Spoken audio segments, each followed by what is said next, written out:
और इस प्रकार से शिक्षक निर्वाचन क्षेत्र से अगर किसी माफिया को भाजपा जैसी पार्टी, जो पार्टी विथ डिफरेंस अपने को कहती है, अगर किसी बालू माफिया को शिक्षक निर्वाचन क्षेत्र से अपना उम्मीदवार बनाती है, यह अत्यंत चिंता का विषय है। और कहीं न कहीं भाजपा के चाल, चरित्र और चेहरा में जो गिरावट आई है पिछले दिनों, उसका यह परिचायक है। और भारतीय जनता पार्टी ने साबित किया कि हमको राजनीति में किसी भी हद तक गंदगी फैलाने से कोई परहेज नहीं, स्टैंडर्ड मेंटेन करने से किसी स्तर तक नीचे गिर सकते हैं, जीवन को उम्मीदवार बना दिया। नमस्कार, आप देख रहे हैं लाइव सिटीज। मैं हूं आपके स्टार शिवम। बिहार विधान परिषद के 4 सीटों पर चुनाव होने वाले हैं और 1 सीट पर उपचुनाव होने वाले हैं। ऐसे में आपको बता दें कि सभी राजनीतिक दलों ने अपने अपने उम्मीदवारों की घोषणा कर दी और कल ही गया शिक्षक निर्वाचन क्षेत्र से जीवन कुमार को बीजेपी ने उम्मीदवार बनाया है। ऐसे में इस वक्त हमारे साथ बातचीत करने के लिए भाजपा के पूर्व प्रदेश महामंत्री सुधीर शर्मा हैं। साथ ही साथ ये अभी भूमियार ब्राह्मण सामाजिक फ्रंट के कार्यकारी अध्यक्ष भी हैं। हम उनसे बात करेंगे। जीवन कुमार को भारतीय जनता पार्टी ने गया शिक्षक निर्वाचन क्षेत्र से उम्मीदवार बनाया है, क्या कहेंगे? देखिए शिवम जी, भारत का जो संविधान है वह बहुत मामलों में ब्रिटेन के संविधान से उसकी लिया गया है। और ब्रिटेन के ही तर्ज पर, जैसे इंग्लैंड में हाउस ऑफ कॉमन्स और हाउस ऑफ लॉर्ड्स होते हैं, उसी ढंग से यहाँ हिंदुस्तान में लोकसभा और राज्यसभा की परिकल्पना की गई, निर्माण हुआ संविधान लागू होने के बाद। और कई राज्यों में विधानसभा के साथ ही विधान परिषद का भी गठन हुआ। इसके पीछे कंसेप्ट था कि समाज के ऐसे तबके, समाज के वैसे विशिष्ट लोग जो प्रत्यक्ष निर्वाचन से चुन करके नहीं आते हैं या नहीं आ सकते हैं, वैसे लोगों के लिए एक अपर हाउस, ये अपर हाउस कहते हैं, इसके जो सभापति होते हैं विधान परिषद के या राज्यसभा के, दोनों का स्थान प्रोटोकॉल में लोकसभा अध्यक्ष और विधानसभा अध्यक्ष से ऊपर होता है। इसकी यह महत्ता है। और निश्चित रूप से विधान परिषद में शिक्षक निर्वाचन क्षेत्र और स्नातक निर्वाचन क्षेत्र और गवर्नर नॉमिनी, इन तीनों की महत्ता कमोबेश अभी भी कायम है। बाकी स्थानीय निर्वाचन प्राधिकार से जो लोकल बॉडी के जो 24 लोग आते हैं, उसमें तो जिस प्रकार से गंदगी फैली है वह अत्यंत ही चिंता का विषय है। लेकिन शिक्षक निर्वाचन क्षेत्र में जो बिहार में 6 है, अभी बंटने के बाद पहले 8 था, और स्नातक निर्वाचन क्षेत्र में आप देखिएगा कि अभी भी प्रतिनिधित्व तो अच्छे लोगों का उसमें है। और एक से एक लोग होते रहे हैं। हम लोगों के याद में सब सामने पीएन शर्मा होते थे, प्रोफेसर अरुण कुमार होते थे, शिक्षक निर्वाचन क्षेत्र से शारदा प्रसाद सिंह होते थे, परमानंद सिंह मदन होते थे, अभी केदार पांडे बड़े शिक्षक नेता थे, उनका निधन हुआ, वो थे। इस प्रकार के लोग और आज भी जो लोग हैं वो सब स्तरीय लोग हैं शिक्षक निर्वाचन क्षेत्र में। और इस प्रकार से शिक्षक निर्वाचन क्षेत्र से अगर किसी माफिया को भाजपा जैसी पार्टी, जो पार्टी विथ डिफरेंस अपने को कहती है, अगर किसी बालू माफिया को शिक्षक निर्वाचन क्षेत्र से अपना उम्मीदवार बनाती है, यह अत्यंत चिंता का विषय है। और कहीं न कहीं भाजपा के चाल, चरित्र और चेहरा में जो गिरावट आई है पिछले दिनों, उसका यह परिचायक है।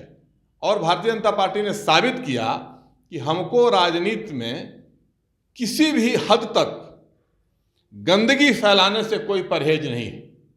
अब बताइए, शिक्षकों का प्रतिनिधित्व इस प्रकार के माफिया लोग करेंगे तो क्या तस्वीर रह जाएगी विधान परिषद की, और शिक्षक राजनीति का क्या होगा? इसलिए बहुत यह दुखद है, बहुत चिंता का विषय है।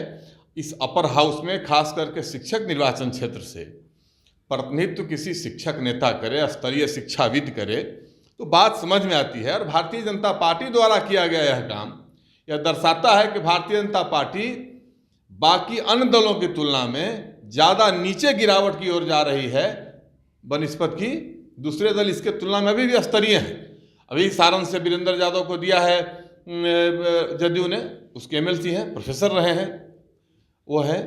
यहाँ से शारदा बाबू का लड़का प्रोफेसर संजीव हैं कोसी से, स्तरीय लोग हैं। और बीजेपी क्या कर रही है?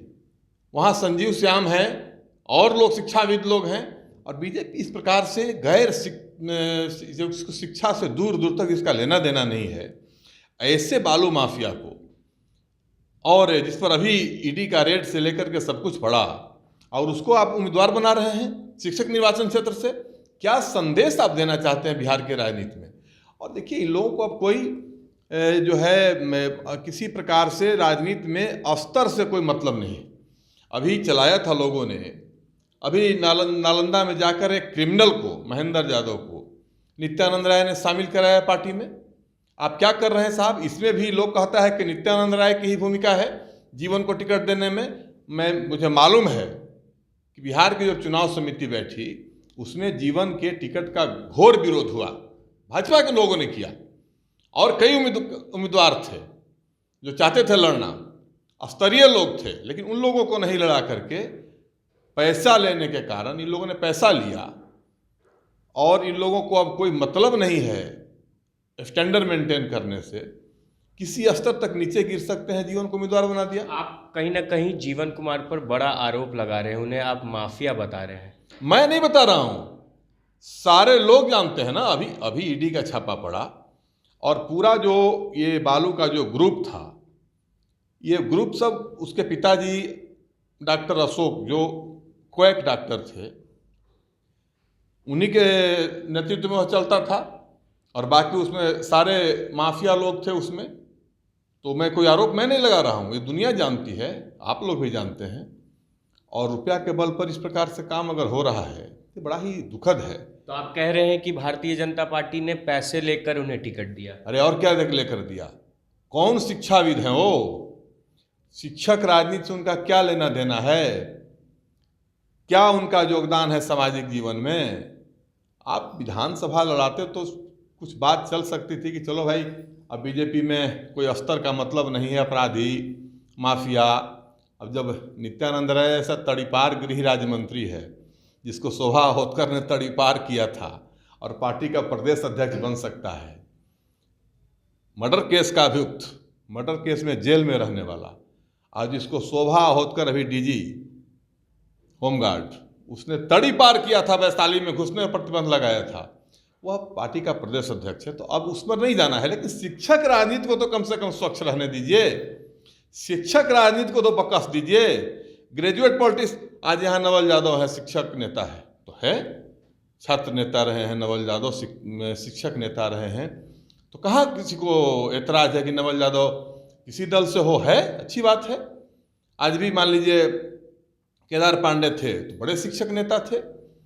प्रोफेसर संजीव हैं वहाँ से, कोसी से शिक्षक प्रतिनिधि, तो हैं। मदन मोहन झा हैं शिक्षक प्रतिनिधि दरभंगा से, जो कि स्टैंडर्ड है, प्रोफेसर हैं, बड़े नेता हैं। ये क्या कर रहे हो? कहाँ ले जा रहे हैं आप राजनीति को? इतना नीचे मत गिरने दीजिए राजनीति को।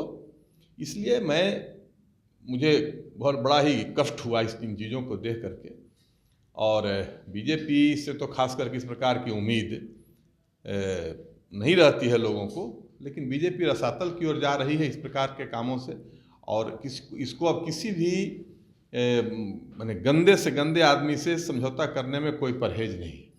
चलिए, हमारे साथ सुधीर शर्मा थे, जिन्होंने जीवन कुमार के साथ साथ भारतीय जनता पार्टी पर भी बड़ा हमला बोला है। बहरहाल अब बने रहे हमारे साथ। अगर आपने हमारे चैनल को सब्सक्राइब नहीं किया है तो जल्द से जल्द सब्सक्राइब कर ले। धन्यवाद।